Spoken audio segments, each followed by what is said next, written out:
And welcome to the Core Strength Workshop. As you can see, we have Kelly, our wonderful videographer here. She's going to be videotaping tonight, but don't worry, you guys will not be in the video. It will just be of us, even when we are down here, so everybody's safe. What I want to do first is just give you a little bit of my background for those who don't know me, and then we'll get started. My name is Danielle Wyrick. I am the owner of Iron Fitness. I have a Bachelor's of Science in Athletic Training. I have a Master's of Science in Exercise Physiology.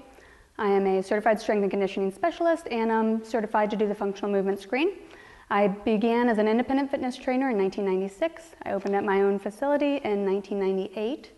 And two of my specialty areas are women's issues and functional and corrective exercise.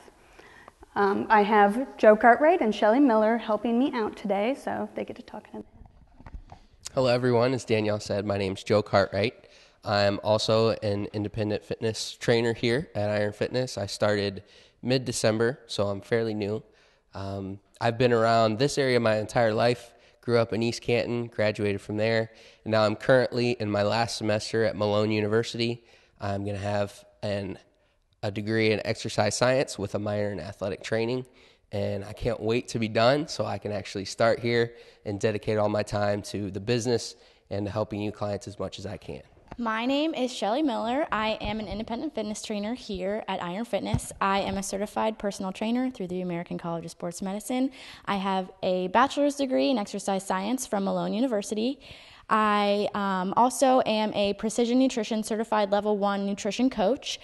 My specialty areas are strength training, women's issues.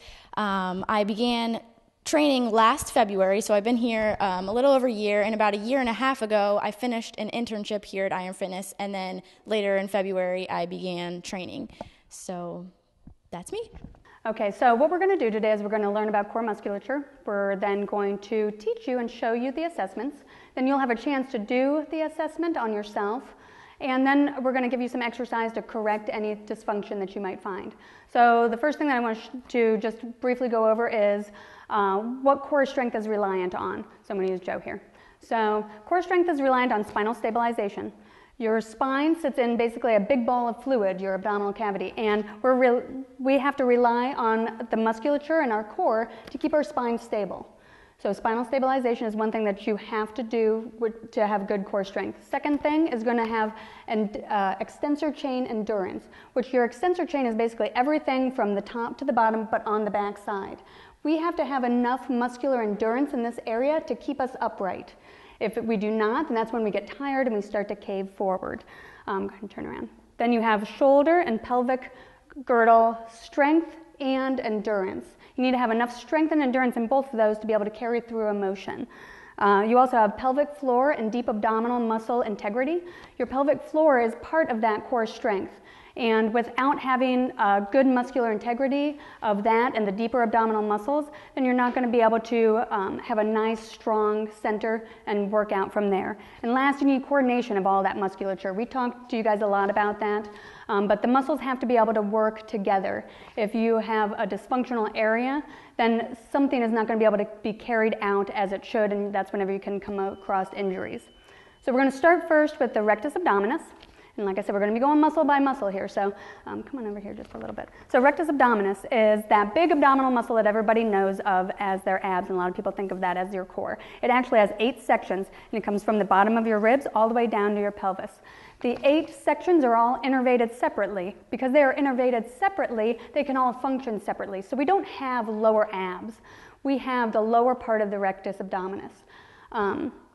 But with that, if you have a very tight rectus abdominis, then you will actually depress your rib cage like that. Whenever you have that depressed rib cage, as you can see, the head is going to come forward. Now, she's really over-exaggerating, but you get the idea. So that depressed rib cage comes from poor training, or what we consider poor training. That's excessive abdominal or rectus abdominis movements, which are those crunches. Remember whenever that you used to do crunches, like 300 crunches, and think that that was the greatest thing in the world? Just go, thanks. Now we know that that is a bad thing to do because it depresses that area, causes that head to jut forward, and then we get a lot of neck aggravation, as well as, you can see how this rounds her low back. You will also get a lot of Quadratus lumborum aggravation, which is the muscle that lies right in here. So we have snag one of those mats for me, Shelly. We have two assessments that we're going to show you. The first one is a lower abdominal assessment. And you're going to lie on your back, and you're all going to do this in just a little bit. Knees are going to be bent to get started. Put your hand under your low back. And now you're going to raise your legs from here. And you want to tilt your pelvis back when you're doing this. You really want to feel the pressure of your low back onto your hands. Sorry, yeah, you can bring that down. She's getting a little tired already. And then from when you feel that pressure, then you want to lower your legs as controlled as you can until you feel that low back come up and off of your hands.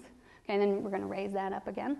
So when you start to feel your hand come off, or your low back come off of your hand, that's when you want to stop. So go ahead and come on up. And whenever, I'm going to feel back here too, just so, okay, go ahead and drop down. So you want to drop down, drop down, drop down. When you start to feel, she's got good lower abdominal strength. If you can get all the way down, that's 100%. This is 0. This is 100%. Okay, so if you are here, we're looking at about 45% function of your lower abdominal area. If you come up and off right away, sorry, I'm just moving your legs all over. If you come up and off of your hand right away, you're going to be using your hip flexors instead of your lower portion of your rectus abdominis to do this movement. So this is the first assessment. Go ahead and bring that down. So you're going to get a percentage. Second one is an upper abdominal assessment. And what you want to do is take your feet, and you can put them into somebody's hands. So if you want to grab a partner, you can also put them onto a chair. They just need to be elevated. The bench is over there as well. And you want to apply pressure with your feet. Now, Shelly has a tendency to try to push me through the wall over there. So you want to feel pressure with your feet onto whatever it is, the chair or somebody's hands. Then you're going to go into 3 different positions for this exercise. First is going to be arms outstretched, and you're just going to do a basic abdominal crunch. And you're going to do about 2 to 4 of them, feeling that pressure. Now, if you compensate, go ahead and just do one where you lift your legs. Your legs are going to come off. And that's when you're using, again, those hip flexors instead of that upper portion of the rectus abdominis to do the movement. So that's the first. If you can do it with the arms outstretched and keep that pressure, then you have about 60% function. Then the next one is arms across the chest. You're doing the same thing, putting some pressure in, doing the movement. If you can keep that pressure, you have about 80% function. Then the last one, hands out. Here you have about 100% function. Okay, so now what happens is, say you can do 100% function in that this assessment here with the upper abdominals, but you can only maybe do only have about 20 or 30% function of the lower abdominals. Then obviously you want to catch those lower abdominals up to the upper abdominals. So right now, just grab a mat, grab a little bit of floor. Let's try some of these assessments. We're going to come and walk around and help you guys with them. So we're just going to take a few minutes and let you guys try them out.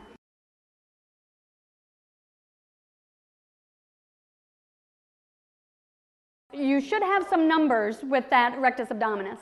And if you want to work on strengthening a portion of it, so I'm going to have you, where'd your physio ball go, Joe?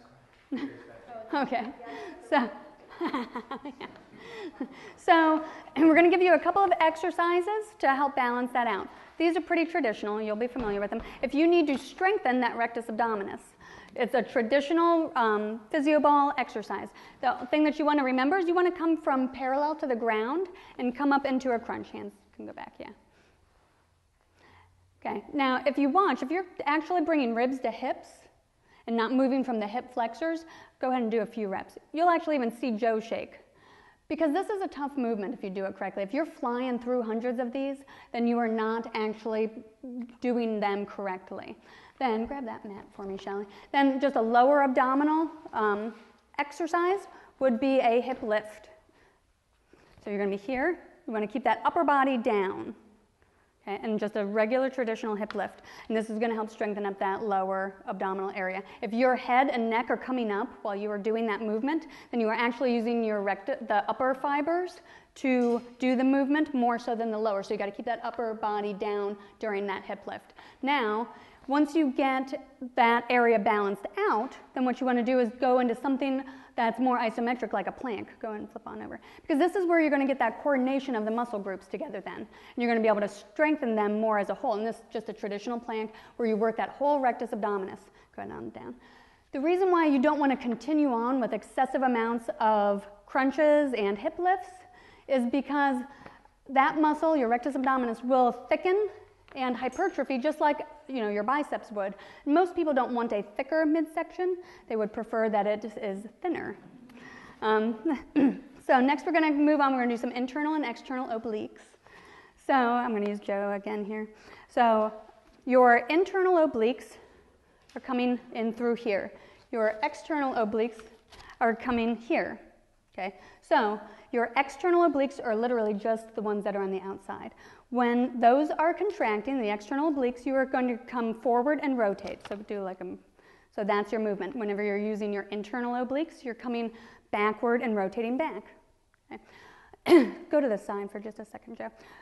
So when you're doing external obliques again, if you also watch, go into a forward position for that. You're also tilting your pelvis back. So if that external oblique is really tight or over strong, you will have what's called a posterior pelvic tilt, and you're going to tilt this back. If you have incredibly strong internal obliques, you will have an anterior pelvic tilt. You don't want excessive pelvic tilting either direction. So if either one of those is strong, you're going to have a problem. The obliques together are meant to cause a side bend. Okay, so that is what we do for an assessment, is to do a side bend. We're going to show you how to do one over a physio ball, but we're also going to show you how to do one in just a second standing, so that we can do that as well. But I want, for those who have a physio ball and feel comfortable with the balance, I want you to know how to do this assessment as well. So what you'll do is line yourself up on a physio ball. You want to be straight. You cannot be cocked at the hips, and you are going to come straight and do a nice side bend here. Okay, so now if you roll forward with this, that external oblique is going to be too strong. If you roll backward, then that internal oblique is going to be too strong. So this is going to be a big clue. First rep, we'll find out exactly which way you're going. You want to do both sides. Yeah, basically. So that's why we try to make sure everybody has a little bit of balance before we stick them on the physio ball. If they don't have a lot of balance, then we do a standing side bend. Okay, this one is a little bit more challenging to get the feel for, because you have to make sure that your pelvis is neutral, because like I said, it can tilt if something is too strong. So go ahead. So what you want to do is find your hip bones, and you want to shift to find a nice neutral pelvis. So you're literally going to tip your hips back and forth, and you actually, a neutral pelvis is 10 degrees of an anterior pelvic tilt. So you want your front part of your hips to be dropped just a little bit. Okay, so then from that position, then you are just going to do a straight side bend over. And at this point with the side bend, you are actually feeling that opposite side. And if you feel tightness, either in the front lateral or back lateral, then that is where you are going to be having some issues. And then you want to obviously do the other side too. So just stand up real fast. If anybody wants to try the physio ball and they feel comfortable, there's one actually over there by Julie you can try. There's another one over here. There's one up on the wall. But all you need to do is put the hands right on the hips. And you just want to kind of tilt those hips back and forth a little bit until they find what feels like a comfortable neutral position. From that, then you can put your hands down if you'd like. You can leave them on your hips. And you just want to go straight over. Okay, and then if you feel anything stretching here or anything stretching either here or here, that is where you're looking at. Okay, and then you can go and flip the other side.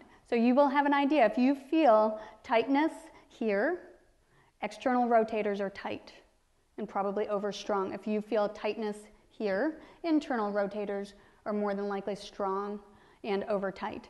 If you just feel tightness, then that means we probably did a lot of obliques this last week with you guys.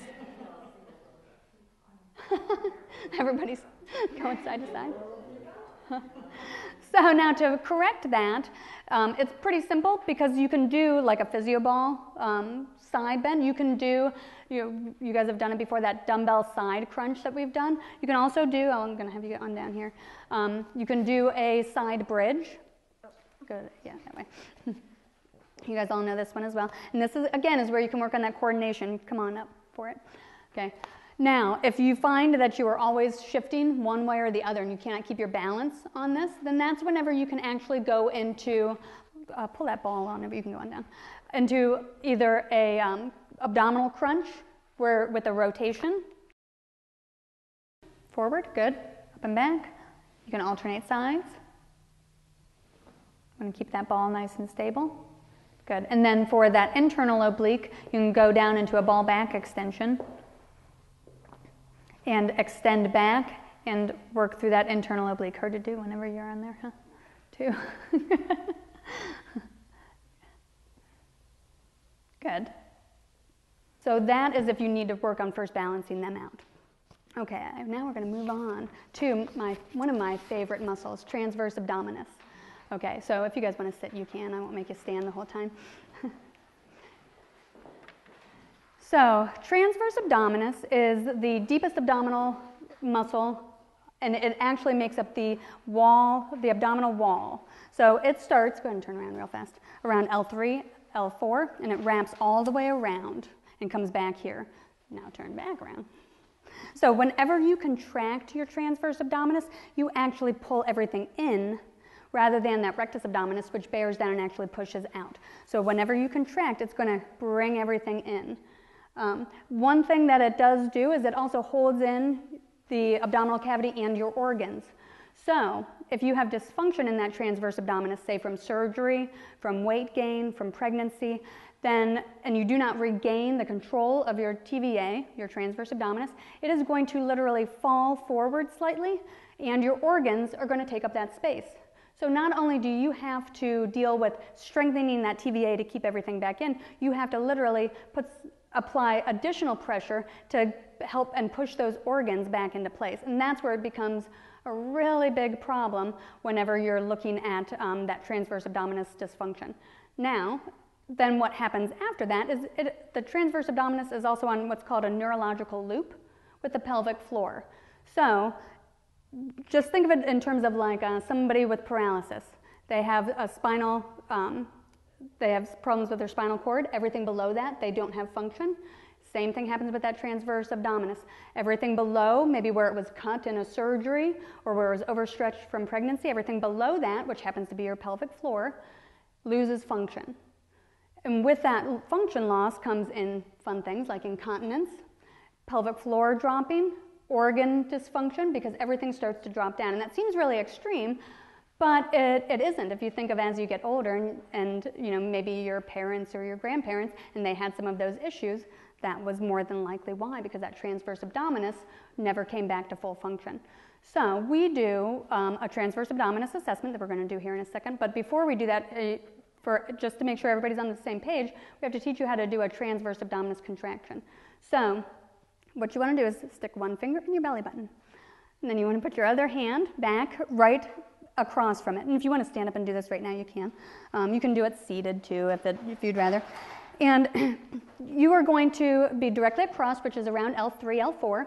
And from that point, then you want to think of pulling in and bringing your belly button towards your spinal column. So you're really trying to shrink that up and pull it in. You're not trying to bear down this way, you're trying to pull in. So that transverse abdominis contraction is what you're going to do here with this assessment. So we have some blood pressure cuffs we'll be passing out in just a second.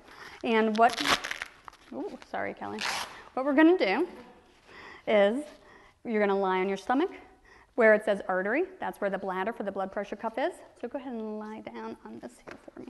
And right now you might want to get a partner to kind of help you because this is the first time, but really you can pump this up and do this yourself.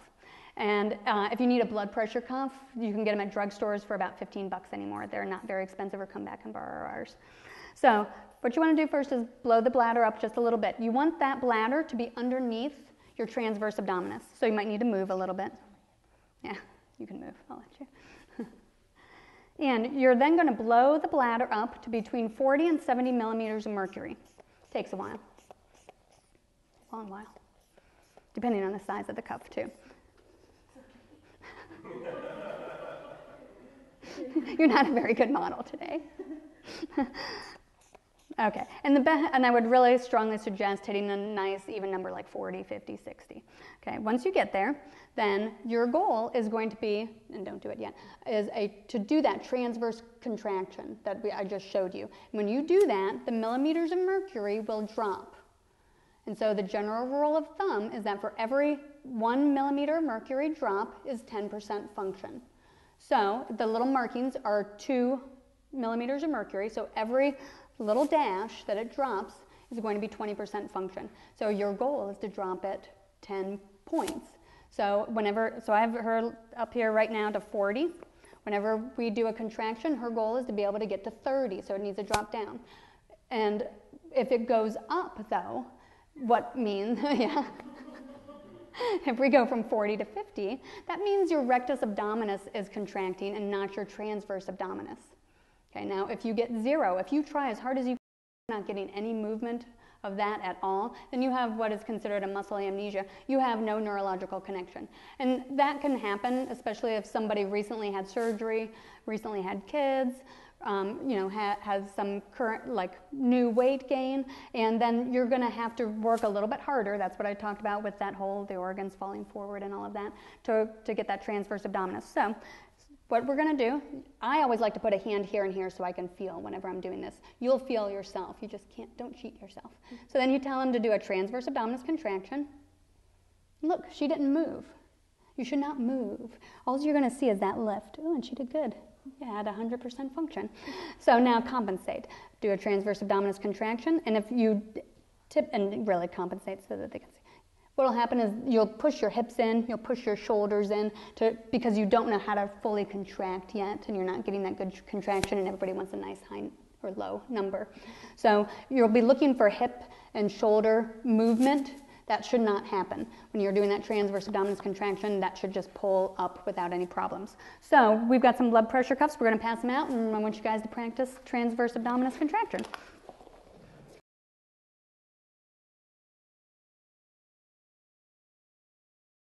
Now you guys did that little transverse abdominis test. Now whenever I say to contract your TVA, hopefully you know a little bit more about what you do, and some of you have not been. So we were going to all practice this next week. So to strengthen that transverse abdominis, what you do is just a straight transverse abdominis contraction. Shelley's going to show you again. And finger in the belly button, other hand back at L3, L4, and you literally just want to pull it in, and I want you to hold it in. And your goal is to be able to hold it for a minute and be able to get that pulled in without feeling like you have to crunch in, and being able to keep yourself nice and steady. And one of the things that I tell, you can let it relax. The things that I tell people to do is find a cue. It might be every time you're at a red light. It might be whenever you watch commercial, whenever you're standing at your kitchen counter. At some point, put a little sticky note wherever that is so that you remember to do that TVA contraction so that you can work on strengthening that. We're going to move on to erector spinae. Go ahead and flip back around here. Erector spinae are muscles that actually come all the way on either side of your spine, top to bottom. The big emphasis, though, is through that low back, because this is where they do the majority of the work. Now, the erector spinae muscles are in the front of your spine, but there are also some on the inside. So erector spinae are meant to extend you back, and this is that movement. Then from the inside, erector spinae, they actually flex you, but only to a point of neutral. Okay, so they take you back, but then they will also flex you forward to a point of neutral. So go ahead, you can flip back around. To assess your erector spinae, it's really more of a visual assessment that is relative to your rectus abdominis. So when that rectus abdominis is too strong, and you get that cave-in feel, go ahead, I'm going to have you turn back around, sorry, Joe. Like a little, you go ahead and cave in. Okay, you get what is considered a naked spine, and you could visibly see he's got a strong enough erector spinae, but you would visibly be able to see the spinous processes of the vertebrae, especially in the low back and leading up to the thoracic and through here.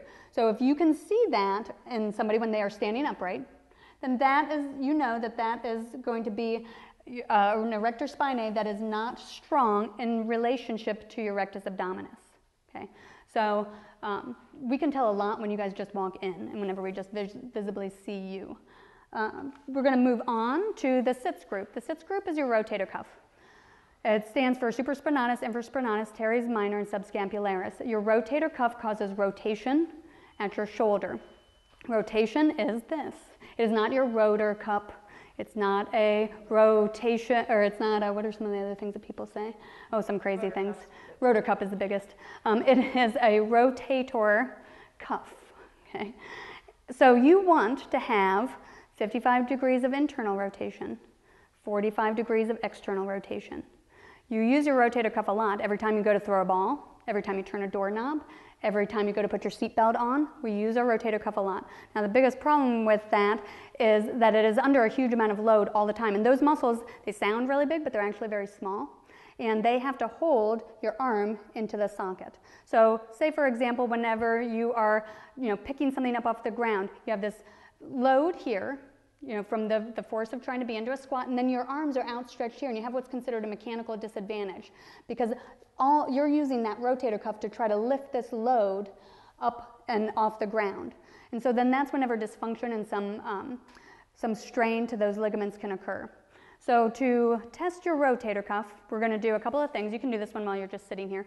First, you want to make sure that you don't already have some impingement or rotator cuff problems. So you would bring your arm across, and you're going to raise your elbow. If you have pain, then you already have something going on in that rotator cuff. Then do the other arm, make sure you don't have any pain. If you do, let's not do this next assessment. Some of you I know will have this, okay. But ask us later and we can kind of help you with it. So what we need to do now is I'm going to find Shelly. We're going to move Shelly over here. Sorry, Jerry Ann, we're just going to, no, you're fine. We're going to, okay. We're just going to do internal and external shoulder rotation. And what you're doing is, external rotation, internal rotation.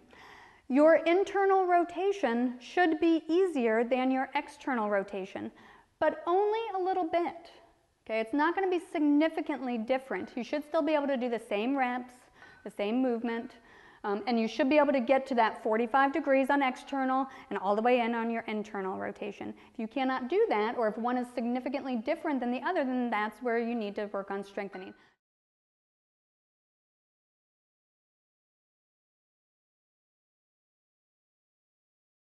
Okay, so then to strengthen up that rotator cuff, that internal and external shoulder rotation that you just did is what you would do to strengthen it up.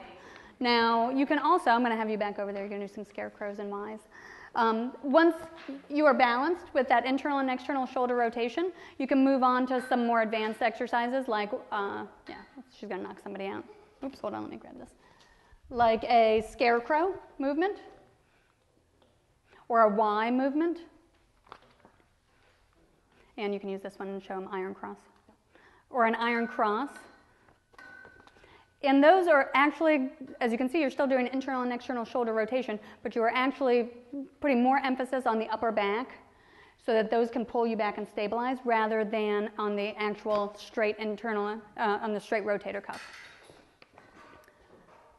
So next we're going to talk a little bit about cervical flexors. This is another one of my favorite because this is one of those kind of forgotten areas of the core. Cervical flexors are the muscle group that causes cervical flexion. Just dropping that head down, go ahead and show them just so that they know. There are 16 cervical flexors. The problem is that all of our muscles are considered closed chain. So that means that each end of the muscle is attached to bone. Okay, so out of those, that's muscles throughout your body. Out of the 16 cervical flexors, you have one that is not, and that is your tongue. So it's attached on one end, but it's open chain on the other end. When you have something that is open chain, it is inherently weaker. So by having that one weak muscle, then you have an entire weak group of 16 muscles. And that's where it gets a little bit tricky. So first, you have that weaker area because of the open chain tongue. Then what happens is a muscle called your sternocleidomastoid, don't have to remember that, is one of the 16 cervical flexors, and it runs right in through here, and right there you can see it. It will get incredibly tight, and it will also get larger from strength, from trying to overpower and do everything for all 16 cervical flexors. So if I see somebody with great big sternocleidomastoid, I know that they are in this position a lot, and they're in a weakened state, and everything else, the other neck flexors are not working appropriately. And that is because of that tongue being an open chain. Now the other thing, this is the one that kills everybody, is you have two other muscles that are cervical flexors that we term strap muscles. They actually come across here.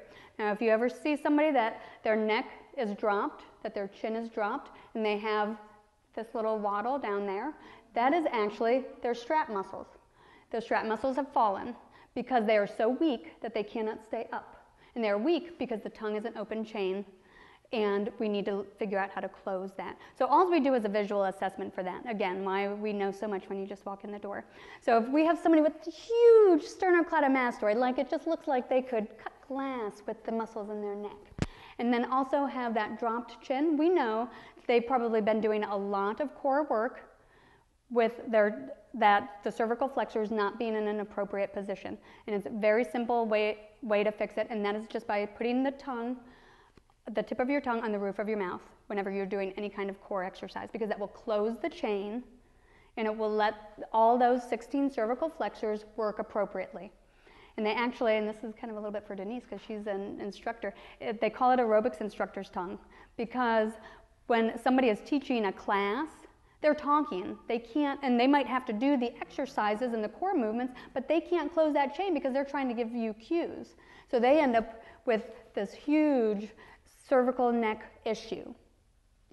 Then we also have what is called your flexor chain. You have your cervical flexors, your abdominal flexors, and your hip flexors, which we're going to get to the hip flexors in a second.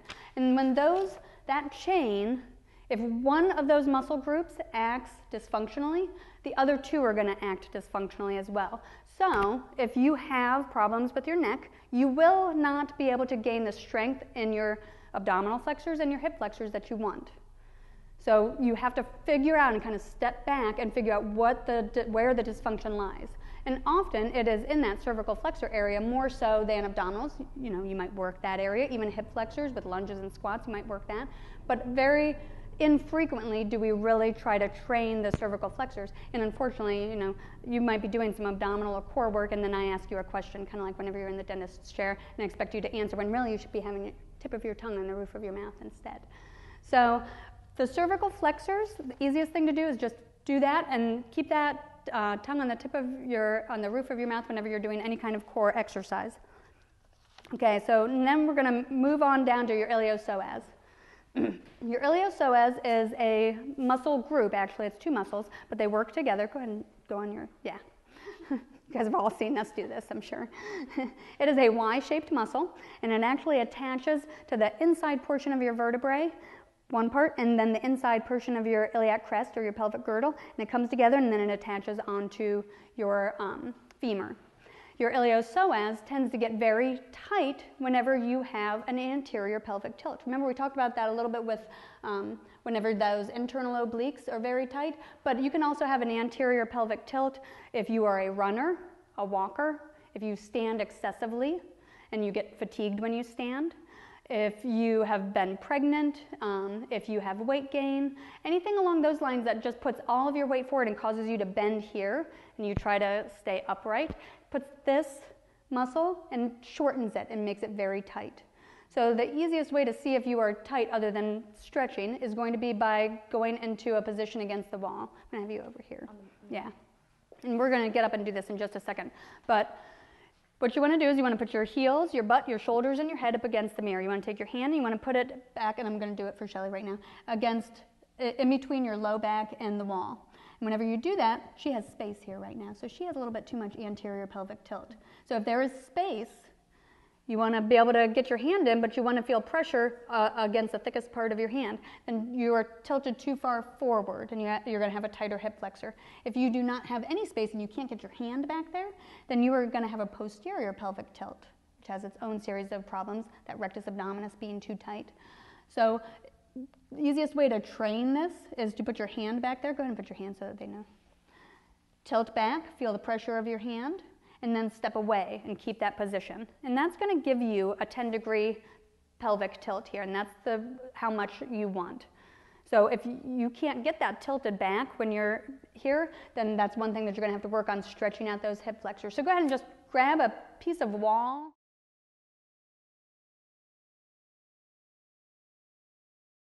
So to stretch out that iliopsoas to create a better ability to move your pelvis, we're going to show you a hip flexor stretch. Switch legs for me. And what you want to do is get into a kneeling position. You're going to tilt your pelvis so that you are actually flattening out. You're going to lunge forward then slightly. And you can, even to make this more intense stretch, you can rotate yourself back. And you're going to be stretching out this hip flexor here. We can show you some other stretches too if being on your knees is too difficult. but just grab us at the end and we can do that for you. By stretching out that iliopsoas, that'll let your pelvis move a little bit freer and let you get into position better. Okay, next is quadratus lumborum. Your quadratus lumborum, who wants to be the model? You? Okay. Okay. Your quadratus lumborum comes from your lower ribs and it goes down to your pelvis. So basically sits right there. Now, this is kind of a tricky muscle because it actually causes extension and it assists with extension like your erector spinae does. But it can also be one of the most difficult things to deal with because it can cause what's called a dropped pelvis. Go ahead and face that way. So when you squat and do a squat position, if you squat and you cannot keep that pulled back and keep your hips up, I'm going to have Shelly show a squat. Okay, now really stick that up. There you go. Okay, you want to, now you're tight.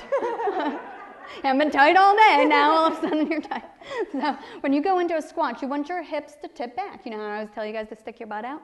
That's what you want to happen. If you can't and you drop your pelvis, we tried to have her drop her pelvis, it didn't work. She wasn't all contorted. So go ahead and go into a squat and see how it curves down. And it's pretty subtle. Go ahead and turn this way too a little bit.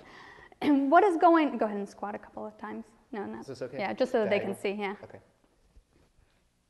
See how it drops?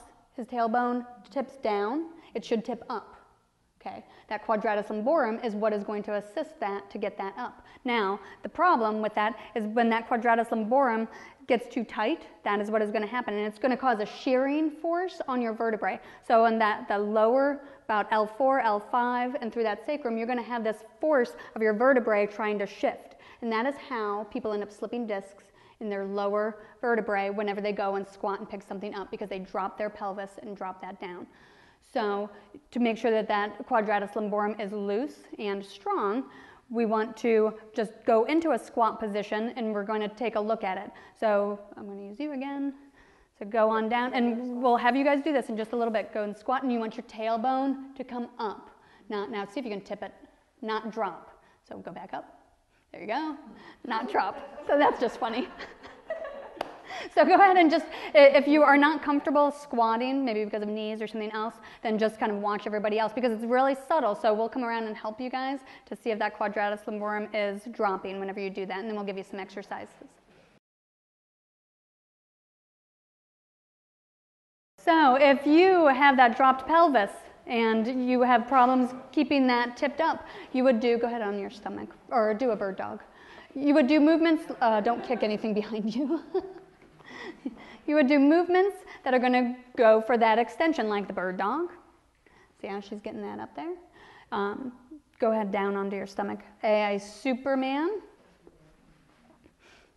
And now this is where that coordination comes in, because if you've ever done Supermans and you kind of like stagger and part of you comes up and the other part doesn't quite come up yet.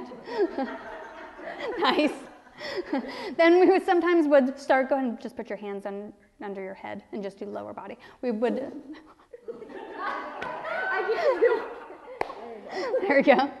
We would just focus in on that lower body so that then this is going to hit almost predominantly quadratus lumborum. We don't have to worry about the erector spinae because the upper body is not moving along. So go ahead and come on up. Okay. External rotators of the hip. Okay, you have 6 external rotators of your hip. We're going to look at them as more of a whole. The predominant one that most of you know is the piriformis. And that one is so predominant because your sciatic nerve runs along with it. So a lot of times if you have sciatic nerve issues, you usually have piriformis syndrome from that piriformis being too tight. Now, external rotators of the hip, they tend to be really tight because of normal everyday activities. We like to walk toed out. If we go to stand up against a counter, a lot of times to get closer, we will toe out.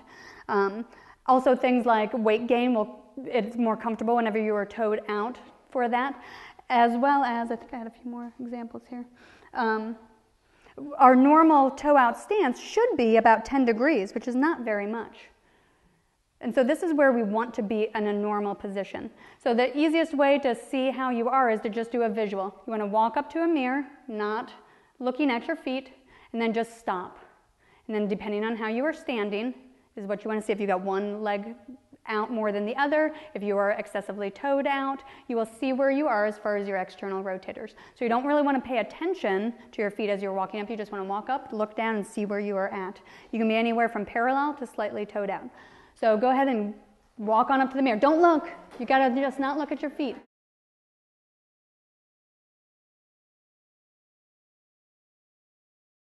Correct that. The first thing that we always want to focus on is stretches. You guys have seen these piriformis stretches and your external rotator stretches a lot. So go ahead, I'm going to have you on the ground. Okay. Classic piriformis stretch is crossing one leg, bringing this back. You're actually stretching the bent knee. Okay, I'm going to grab that ball for me, Joe, and have a seat on it. If you are at work and you need to stretch out that piriformis, cross your leg over. Doesn't matter which one. Nope, on top of your knee. Yeah, there you go. We're going to find out how tight Joe is. Okay, push that leg down, and then you want to lean straight forward. And you're going to stretch out the rotator of the, yep, there you go, of the leg that is bent, just like that. And so that's a good stretch. That's where we always start. And then the other thing that we do after that is to just work on correction as far as whenever somebody is doing squats and lunges, so that we don't let them stay toed out or incorrect position, so that we can start working on retraining. From that point on, then typically that is enough that we don't have to do additional work. If it is, then we can always work on internal rotators to try to counterbalance that a little bit. So the biggest thing is just trying to keep your external rotators nice and loose. Okay, we're going to go on to hip adductors. You have 3 adductors, your brevis, your longus, and your magnus. And the reason why your adductors are important are not because you want them to be super strong, even though most people would want their inner thigh to be strong. They think they do. But it's because your iliopsoas that we just talked about, your adductors, and your piriformis that we just talked about make a lower body sling, and they literally hold everything up. And because these 3 work together, it's kind of like the flexor chain. If one is weak or tight, the other 2 are going to be weak and tight in comparison as well. Now, then, if you add in that flexor chain, cervical, abdominal, hip flexor, then the lower body sling, hip flexor, adductor, and piriformis, you can see how somebody has a little bit of tight rectus abdominis causing some neck strain. They're having cervical neck problems. Those neck problems can literally work themselves down all the way down to either adductors or piriformis. And we literally have to take a step back and figure out what it is that's causing that problem. So your adductors are more important because they are part of that sling than because they have a huge responsibility of much in your core. So we always want to, if somebody has some pelvic problems, maybe with anterior pelvic tilt or being able to hold a position, we always want to do a V-sit. I'm going to have you go ahead and have a seat, Joe. You want to do a V-sit stretch. You guys have probably done this frequently. Toes up, knees up, and then you want to be able to be upright. Okay, so if you can't be upright with Joe needs a stretch here too, with a little bit of a lumbar tilt, so you want to, yeah, there you go. If you can't do this and you either have to cave in or support yourself back, then that is going to be an area of concern.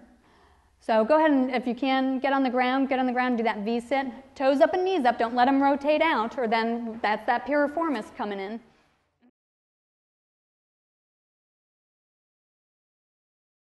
We have one more, your glutes, your gluteal complex.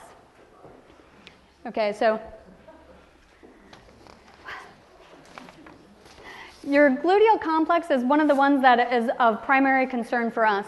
And you guys we made you do glute bridges and all of that till the cows come home. So you have 3 glute muscles. You have glute minimus, which is, okay, your piriformis is right smack dab in the middle of your butt cheek. Your minimus is just a little bit above that, and it causes extension at your hip.